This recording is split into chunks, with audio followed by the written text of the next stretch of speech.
Indian premier league IPL દેશમાં lockdown લાગી જાય કોવિડ દરમિયાન તો આઈપીએલ ચાલુ રહે। દેશની અંદર અત્યારે આર્થિક સંકટ હોય, પેટ્રોલ ડીઝલની વાત વડાપ્રધાન મોદી કરી રહ્યા હોય, પરંતુ આઈપીએલ ચાલુ રહે। આજે આઈપીએલની ફાઇનલ છે અને આજે નરેન્દ્ર મોદીના ભાષણને ઘણો સમય થઈ ગયો, પરંતુ ઇન્ડિયન પ્રીમિયર લીગ જે આઈપીએલ બીસીસીઆઈ દ્વારા રમાડવામાં આવે છે એ મેચ આજ સુધી બંધ રહેતી નથી।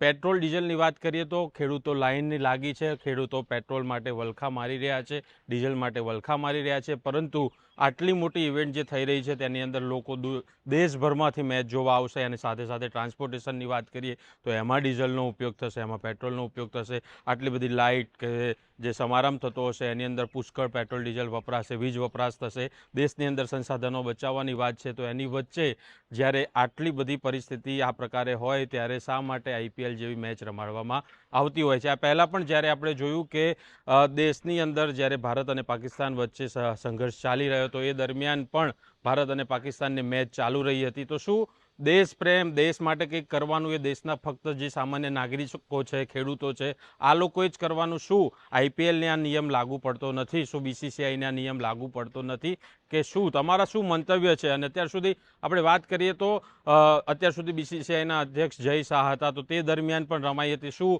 અત્યારે આઈસીસીના અધ્યક્ષ છે તો એ શું ના કહી શકે બીસીસીઆઈને કે ભાઈ અત્યારે હાલ આ પરિસ્થિતિ છે તો આ સિઝન રહેવા દો, અથવા સામાન્ય રીતે ઓડિયન્સ વગર તમે સામાન્ય મેચ રમાડી દો? ના, પરંતુ દરેક બાબતે તમારે વિદેશ ફરવા નહીં જવાનું, તમારે બીજું કંઈ નહીં કરવાનું, પણ ખેલાડીઓ તો ગેમ રમશે, લોકોને બતાવશે, મોટા મોટા કાર્યક્રમો યોજાશે, એની અંદર પુષ્કળ સંસાધનોનો ઉપયોગ થશે, પરંતુ આઈપીએલ તો રમાશે જ। તમારું જે કંઈ પણ કહેવું હોય તે કોમેન્ટ કરીને જરૂરથી જણાવજો। નમસ્કાર।